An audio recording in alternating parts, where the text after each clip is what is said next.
Hi guys, it's been a while. Wait, I want to show you my cool shirt. Look at that!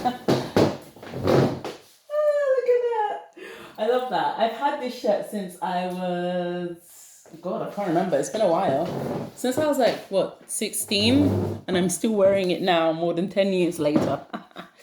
um, Today, it's been a while, guys. Um, it's been has it been a while? I can't even remember, but I've been a bit ill. So I've been in bed for the past few days. And yeah, today I really just wanted to talk about why and how I gained confidence, why I'm so confident, how I gained my confidence. I'm actually not wearing any makeup, so if I look a bit pale, I'm not sick. Well, I am sick, but I'm not like, yeah, it's just my natural face. It's my natural face.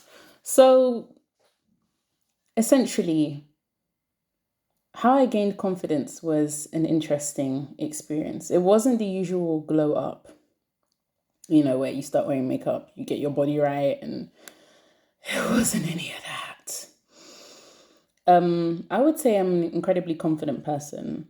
Like, I genuinely don't care what others do, how they do things. I'm only 100% focused on me. I'm a hyper, laser focused person.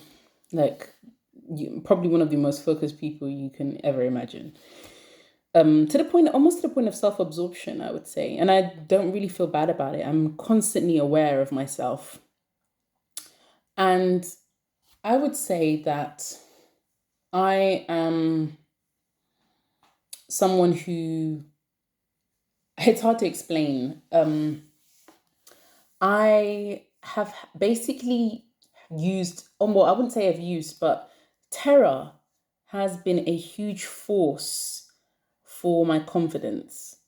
And I'll experience this. Most people, they get confidence when they like glow up but for me, I had a night of terror in boarding school that just completely changed the way my brain worked, changed my brain chemistry, the way I thought, everything.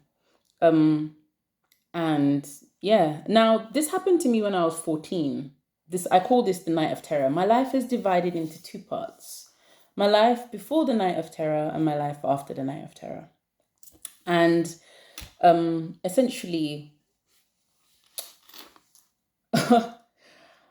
it was weird because I was 14, and I remember I told you guys in my previous videos that I used to like put pegs on my nose when I was really worried about how I looked.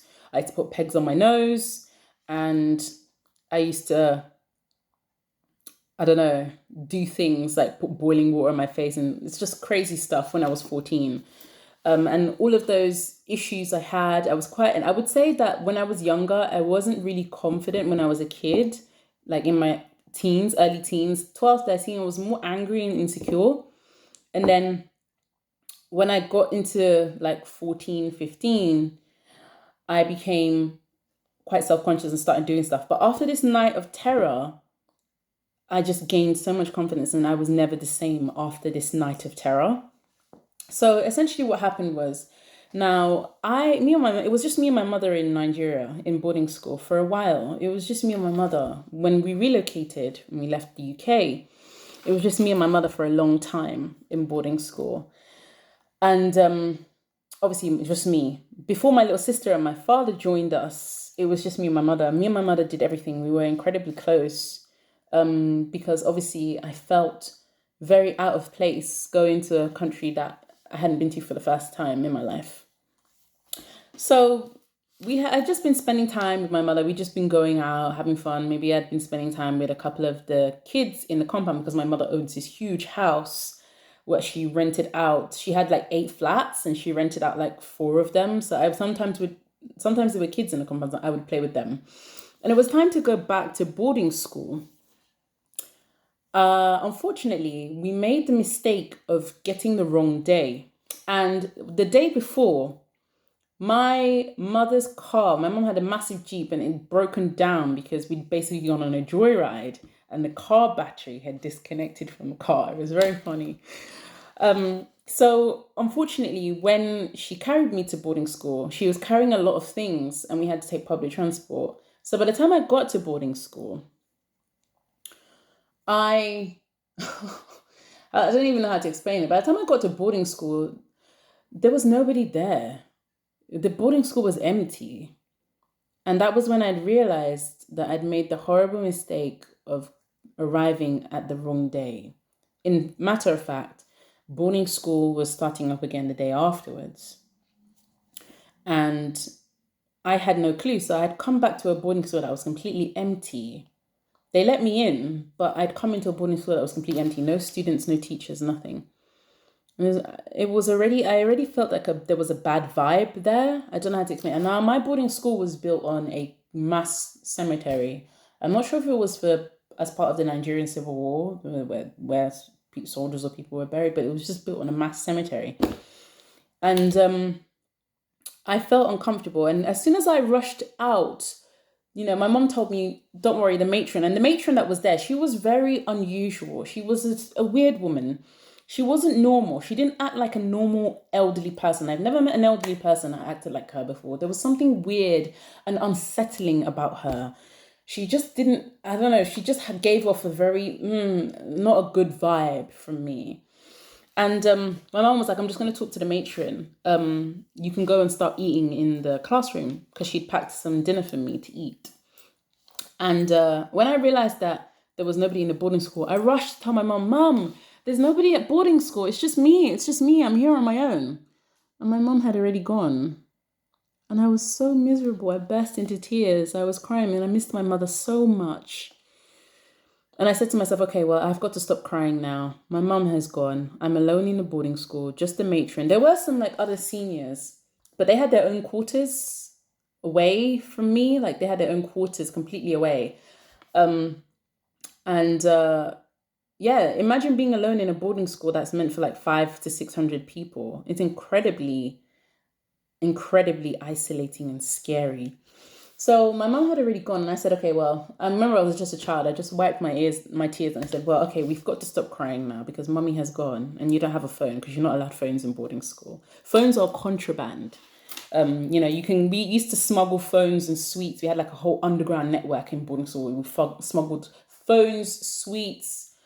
There was one blue film here or there, but yeah. And I went to the classroom to eat, and I sat down all alone in the classroom, and there was a black cat that came to join me. Now, because I was born in the UK, I wasn't afraid of black cats. In Nigeria, a lot of Nigerians, especially in boarding school, they're frightened of black cats or cats in general. Cats are frightening to a lot of people in Nigeria. It's not the same mindset as, oh, a cat is a pet. It's not the same mindset over there. So I wasn't afraid of the cat, but I didn't feel good with the cat's presence in the classroom. I just didn't feel good. It wasn't a human being. It wasn't what I wanted to see. I wanted to see a human being, and there wasn't a human being in the classroom. There was a cat. So I left the classroom. I said, okay, well, I'm not staying here.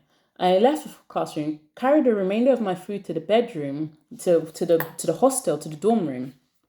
And then my mum had told me, don't leave the dorm room at night. Don't leave the dorm room at night.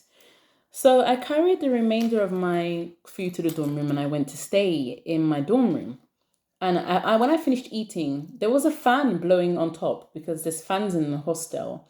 But it was incredibly quiet, and it was boring. Imagine a 14-year-old. I didn't get a phone until I was 16. My parents didn't give me a phone until I was 16. So imagine a 14-year-old with no phone, nothing to do, in a boarding school with no one there. It wasn't fun. It was boring. So I said to myself, let me try and sleep. And maybe if I sleep, I can just sleep this stupid night away and wake up and everybody will be back in school. And these weren't even people. I didn't even like these people. I didn't really like anyone at boarding school. Boarding school wasn't an easy time for me. I didn't like anyone there, but I was just so scared that I was willing to see people I disliked just so that there would be somebody there, because I was so scared of where I was, and the matron, instead of her to come to me and say, hey, you're going to be fine, she locked her door on me, padlocked her door. When I went to go and look for her, her door was padlocked. I can't even explain how that made me feel. So I went back up to the room and I said, okay, let's try and wee before it gets dark and they take the light, because obviously in Nigeria they take light. So I went to wee and I went to the back to the dorm and I tried to sleep. And I said, let's just sleep this night away. So I slept and I don't know what it was, but something woke me up. Something in my heart or my brain or my mind woke me up. Imagine that this is my mind and this is my brain. And my mind woke me up. My brain wants to sleep. And they clashed. And I woke up suddenly and it was just pitch black. Pitch black. I can't even explain the kind of darkness. It was like a dark hole. Darkness. It was like a black hole, devoid of any kind of light or substance. I couldn't see anything. So I was frightened immediately. I was frightened, and it was deadly silent. Like the silence was so deafening. I felt that I was in a grave. I don't know how to explain it. And I think a grave might even have been more, because there are rats in a grave. At least a grave might have been louder. But it was just so silent. It was so silent. And then I would hear mosquitoes, really loud, large. And it was frightening to me because the silence was so loud that when you heard mosquitoes, it was like hearing them at 10 times the volume. So I climbed down from my bed. I was really, really frightened. I climbed down from my bed and I was just pacing the hostel, just trying to avoid mosquitoes. And there must have been 100 mosquitoes, 100 mosquitoes in my dorm. So I was terrified. They were literally biting me alive, and it got to the point where I was literally trying to run from one part of the hostel to another. And it was hot and I was sweating and I was thirsty. And there was a problem. I needed to eat. Now, my mom was always told me, don't leave the hostel when it gets dark. So I couldn't leave the hostel. And you can't actually leave the hostel that I was in, the boarding school that I was in. It's pitch black outside, and outside it's hard to explain, but walking through the corridor, you're walking outside and it's pitch black. If you go down the staircase, you can't see anything. I remember the matron has padlocked her door and I didn't have a torch. So if I went down the stairs in pitch black, I may fall. And if I break any of my bones, there is nobody there to help me. I may not even be discovered until the morning. And going down into the shower area is incredibly dark. The shower area is incredibly dark because the shower area was built in a corner of the boarding school. It's hard to explain. And if you haven't been there, it's hard to explain. So I said to myself, okay, well, I'm not going to risk my life going downstairs when I can't see. How would I even know what step to take? So I stayed in the room and I said, okay, let me take my bucket and maybe I can pee. And then when it gets to morning, I can throw the pee out and wash the bucket before anybody arrives. So I did that. I peed in my bucket because I was so frightened of going downstairs. And I can't explain it. I would try to wrap myself with sheets just to avoid the noise, the torturing noise of the mosquitoes. It must have been like 100, 200 mosquitoes. It was horrendous. And every time I put myself in a fetal position, a mosquito would come and burrow its way through my large wrapping and I would have to move. And it got to the point where I was so tired and so frightened because it was pitch black. So I was scared of moving. I started hearing footsteps outside of my hostel. So I became incredibly scared. Like, I don't know if this was just my imagination or if this was actual footsteps. I became incredibly scared. I took my rosary and I wedged myself in between two lockers.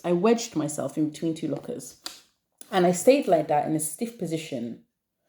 And I put my head down and I was just closing my eyes and like praying and very frightened, very cold, very hot and just very frightened. And when I lifted my eyes up, there was a figure in the corner of my room just standing there. And it was like this figure had red eyes. There was like it looked like it was shaped like a man and it had red eyes. and it was just in the corner, just standing there. And I was terrified. I've never been more, and I don't know if it was the combination of the heat, the fear, the mosquitoes biting me alive. And I ended up having malaria after this night of terror, because I was literally the only person being bitten alive by hundreds of mosquitoes. And these were female Orlix mosquitoes. And the female Orlix mosquito is the mosquito that gives you elephantitis, and the female Anopheles mosquito is the mosquito that gives you malaria. So there were some Orlix mosquitoes in there. There were some Anopheles ones. The Anopheles ones are the green, large mosquitoes. And there were so many biting me. It was horrible. And I saw in the corner of a room just a black figure with red eyes just standing still. And I was so terrified. I just said, nope, nope, nope, nope, nope, nope, nope. Nope, no, no, no. I closed my eyes and I was just going, no, no, no, no, no, no, no. I kept saying no, no, no. I don't know how long I kept saying no, no, no for. And I was so scared. And I said, God, if I can get through this night, if I can survive, I promise I won't ever let anything scare me again. I will never let anyone scare me again. I will never be scared of anything. And I didn't look up again. I stayed like that, like this, for hours. I can't even remember how long. It felt like time was just moving in a different dimension. But I felt something watching over me as I put my hands, and I dared not remove my hands from my eyes. I can't explain it. There was this terror in me that if I should remove my hands from my eyes, I would not like what I would see. There was this fear in me that if I was to remove my hands from my eyes, I would not like what I would see if I looked up again. So I was just like that for hours, being bitten, sweating, and terrified with my hands over my eyes in the dark corner of a room wedged in between two lockers. And I was just praying in my head. I don't know, my head, it's like, I don't know how to explain it. It's like my mind's almost split. And I was just praying and praying. And I can't remember when I got the courage. I mustered the courage to look up. And it must have been hours I stayed in that position. My whole body was sore. And when I looked up, the sky was light. And I fell to my knees. I fell to my knees, thanking God. I thanked God for bringing me into a new day. I was so happy. I was so happy to be in a new day. I was so happy. Oh God, I was so happy to be out of that darkness and out of that fear and terror. And I said to myself, I went to wash my bucket and everything, and I went downstairs and I could finally see the staircase, the steps, because the steps are very slippery. If you don't see the steps, you could fall and break your neck. And I was so happy. I said to myself, oh my God, I'm never going to be the same. I'm not the same. And I don't know what it was. My mind, the brain chemistry in my mind just shifted. All the things that I was doing before, I stopped doing them. I remember the day afterwards, I called my mum and I said, Mum, you left me in the hostel on my own. And she said, you were on your own? I didn't even realize that you were on your own until I got home and I called to find out how you were. And she said, I told the matron to take care of you. And I was like, she didn't. She padlocked her door and she didn't ask me how I was or, follow up with me. My mum was furious and complained about the matron. But there was something inside me that had changed. That the person that I was wasn't the same, because I said to myself after that I'm not afraid of any human being anymore. And I guess it was because something had put fear into me that wasn't human, or something I didn't perceive as human had put fear into me. I mean, the fear of God. I can't describe how terrified I was. My hands were sore. I was getting sick. I got very sick after that. I ended up contracting malaria because of all the bites. I was in hospital for 3 weeks and I struggled to eat or drink anything. And I didn't realize how bad malaria was. It can actually almost kill you. But it was such a life-changing, that night of terror was so life-changing for me that after that, I don't know what it was. I just became such a driven person. I would say that I'm doing incredibly well for my age. Someone at 27, I'm doing incredibly well for my age. Yes, I am. I would say in terms of like, you know, I would say I'm above average in terms of what I'm doing and how I'm doing. My confidence doesn't really come from how I look. Yes, of course, after that, I was very much interested in, uh, taking care of myself physically. But I've never really been big. I've always been slim. Now, I have had periods where I had eating disorders back before this night of terror happened, where I had anorexia and I went from literally anorexic to obese back to a healthy weight. I was up, I think at my lowest weight, 89 pounds. And then at my highest weight, it was 186. And then I went back to healthy. But after this night of terror, I didn't really care about whether I was beautiful, attractive, or whatever. I didn't really care about any of that. I only really cared about just keeping myself in good health, and my confidence didn't come from my external. It came from the way my brain processed things.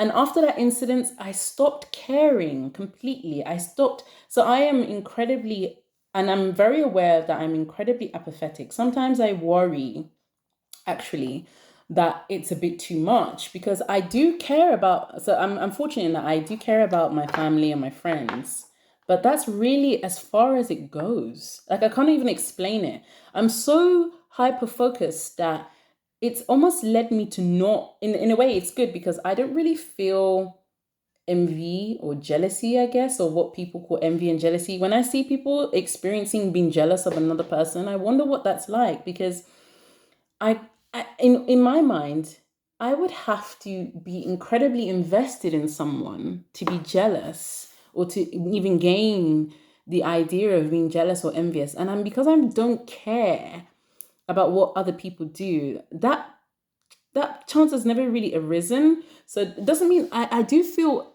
admiration for people, but I tend to, even the admiration tends to be very short lived. So I'll like what someone's doing. If I see someone doing well, I'll be like, oh, that's nice, that's great. But I'll go straight back to whatever it is I'm focused on. Like, I can never quite, even when I admire someone, I'm never quite focused on what another person's doing. I'm always focused on what I'm doing. It's just almost like I'm in this bubble, and I just only care about what I want to do and how I want to do things. I'm not interested in how other people do things. Like, I can't even. It's complete lack of disinterest. And it doesn't mean that I don't have. I love kids. I love being. I wouldn't. Would I say I love kids? I'd say I like kids. I like kids, actually. And I enjoy being around kids, but I've never really felt, I've always been so focused on myself and what I want to do. And I guess that's why I'm doing so well now, because when you're laser focused, you don't really have time to worry about what other people are doing. So I feel like when you're jealous and envious, you pour so much energy into other people. And because I've always, after that night of terror, my brain psychology, I don't know what it was, my brain changed. I actually went to therapy after the night of terror. I went to therapy and my brain just changed. I was just not interested in what other people did. I felt, I don't know, maybe it was the fact that I was terrified, almost terrified to death, literally, that I felt that afterwards, I just didn't care what anyone did, that I was just going to live how I wanted to live. I've traveled on my own, I've done crazy stuff on my own, and I've never really been afraid. I've always been like, okay, well, I can't really be afraid of this because I've experienced something that has been so utterly terrifying. And I'm actually, my nightmares increased after that experience. I did start experiencing more nightmares as a human being, but I don't really find my nightmares to be. It's hard to explain. I wouldn't say I enjoy my nightmares, but I find my nightmares exhilarating. Like, after I wake up, I'm always so glad that my nightmares are gone and finished, but I don't want to forget any part of my nightmare. I always want to remember all the little details, and I find myself going back and trying to recall every single part of my nightmare. You know, to try and like remember everything that's happened. I don't want to forget any little detail of my nightmare. I'm always, you know, and I find my nightmares to be more, it gives me more thrills than I like the good dreams, but they don't stick with me the way my nightmares do. And I don't know what it was, but after that experience, I just did not give a shit. You know, I didn't give a shit about what other people thought, and I don't think I ever will give a shit anymore about what other people like.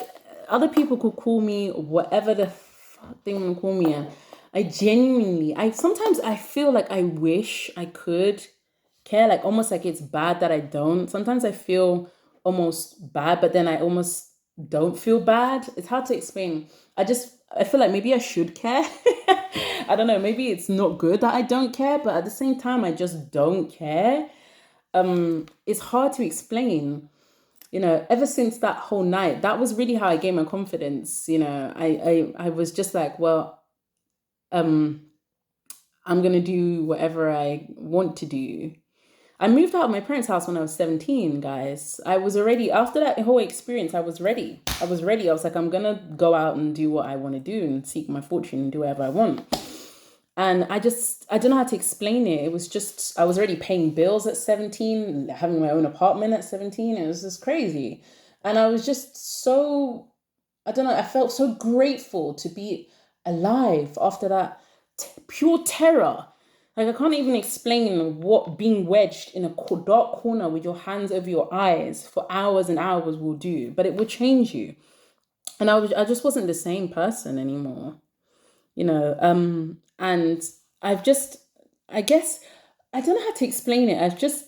I'm just not invested in caring or worrying about what other people think. Like when I think of what other people think, like literally, even when there are trolls, I don't even, I can't even explain it. I'm speechless. I can't explain how it feels to have this level of apathy about just other people in general. Now, this doesn't mean I don't have love or anything. I feel love for my family and friends. But there was a time where even I felt I wasn't really interested in my family. It's hard to explain. I wasn't really that interested in my family or just in general. I was just almost locked into this entire world of my own. I wouldn't really say it was narcissistic, because I feel in order for you to be narcissistic, you kind of have to be like jealous or delusions of grandeur. I don't really care. I've told you I'm not interested in being famous. I've had plenty of chances to be famous. I've literally had like different articles written on some of my experiences, and I've not given a shit. But I wouldn't really say it's narcissistic. I would say more just complete apatheticness. I can't even explain it, you know. And I don't know. It's just. I guess that's just how I gained my confidence. I don't know how to explain it, and it's really nice to see that there are more people subscribing. But I'm not really bothered if the channel gains traction or not. I've always said this, I'm not here to become a massive YouTuber. I don't care about becoming a massive YouTuber, because I'm really living pretty well. I'm living good. So I don't care about making income. I'm only doing this as a way for me to practice my speech and how I speak, and just learn new skills when it comes to like editing vlogs. Sometimes I'm a little lazy with that, but I like the fact that I almost like the fact that I have a small subscriber base, because it feels really cozy, and I just enjoy the idea, the way I like studying myself as well. When I make these videos, I like studying how I am, my facial expressions, how I look when I'm making these videos and when I'm talking. So it's really nice to see that you guys have subscribed, and I really appreciate, because like I said, I don't really find myself that hugely interesting. I am what I am. It's as simple as that. I am what I am. I don't really find myself that interesting. So it's really nice. And it's probably why I've never really, I guess it's why I've had such good relationship experiences. Now, that's not to say that I haven't had bad negative experiences with guys, but I've always had I've had good relationships, and I've been spoiled a lot in terms of what I want, just because I want what I want, and because I've what I've experienced. I'm someone that's just refuses to back down from what I want. I wouldn't call myself a submissive person at all. No way. I would say I'm more astute and just really incredibly self-focused. So yeah, that's pretty much how I gained my confidence. And I guess that's how I was able to like start a business, you know, to the point where it's doing good, you know, and have my own property and have my own apartment that I'm paying rent for in the city, which is very expensive. And just like in general, just all the plans that I have. It's just, there's this lack of interest in what other people are doing. I'm not someone that compares myself to others. So because I admire people doesn't mean I compare myself to them. My admiration lasts seconds. It's hard to explain. When I admire someone, I admire them, and it's like my brain just can't even stick on things that I'm not focused on. It's like I can't even imagine that. It's hard to explain, but yeah, that was basically what got me, how I gained my confidence. So I know it's not the usual way. Most people just, exercise, dress better, and glow up. But I was literally scared to death into having confidence. I don't know how to explain it. And the confidence permeates on every level of my life. I'm not afraid of the idea of death is actually quite pleasant. It's quite pleasant to me, just not existing. Because I imagine how I was before I existed. Before I was conceived, I can imagine how I was. And I just can imagine that obviously you can't even imagine how you were before you conceived because you didn't even exist. And that state of nothingness seems incredibly pleasant to me. Now, that doesn't mean that I'm not scared of the ways you can die. Absolutely. But the death itself does not frighten me. The ways you can die is how I'm frightened. But the death itself seems rather chill. I don't know how to explain it. But yeah, that's pretty much my thoughts today. I've got really nothing else to say. This is probably the longest video I've ever done, and it's not the usual one. I will go back to my topics of talking about black men and black women, blah, blah, blah. But yeah, this is not the usual video.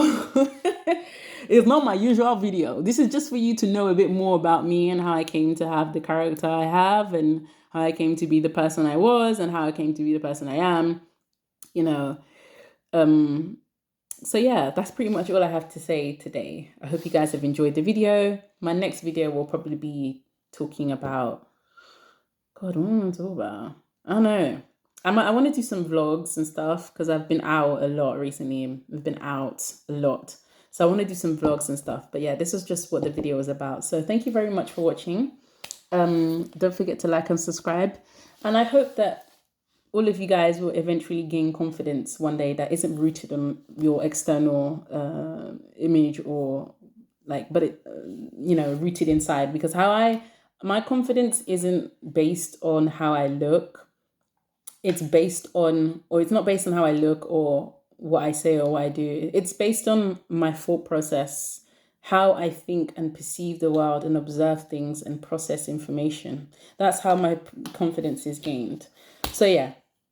That's it, guys. I'll see you whenever I see you. Could be 2 days from now, could be 3 days from now, could be God knows when. So have a great day. Bye.